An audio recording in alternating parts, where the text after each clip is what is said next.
રોડના સામે કાંઠે મેં એક નાનકડી છોકરીને જોઈ. તે રમતી ના હતી, દોડતી ના હતી, બસ શાંત બેઠી હતી. થોડી વારમાં તે તેની માની સાડીમાંથી બનાવેલ ઘોડિયાને કાળજીપૂર્વક હલાવવા લાગી. આજે સમજાયું કે બાળપણ ભોગવવું એ પણ એક વૈભવ છે જે સૌને નથી મળતું. તે થાકી ગઈ હતી, તેની આંખોમાં નીંદર હતી, પરંતુ ભાઈએ જરાક રોવાનું શરૂ કર્યું ત્યાં તો તે ઉઠીને તેને રમાડવા લાગી. તેના માટે ભાઈનો પ્રેમ હંમેશા આરામ કરતા પહેલા આવતો હતો. તેના મમ્મીએ કહ્યું કે આજ સુધી તેણે ક્યારેય કોઈ વસ્તુ માટે જીદ નથી કરી.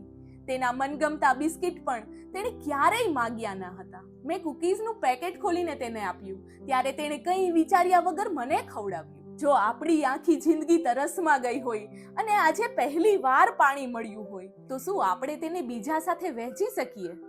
દરેક બાળક સુકૂન અને આરામદાયક ઊંઘનો હકદાર છે.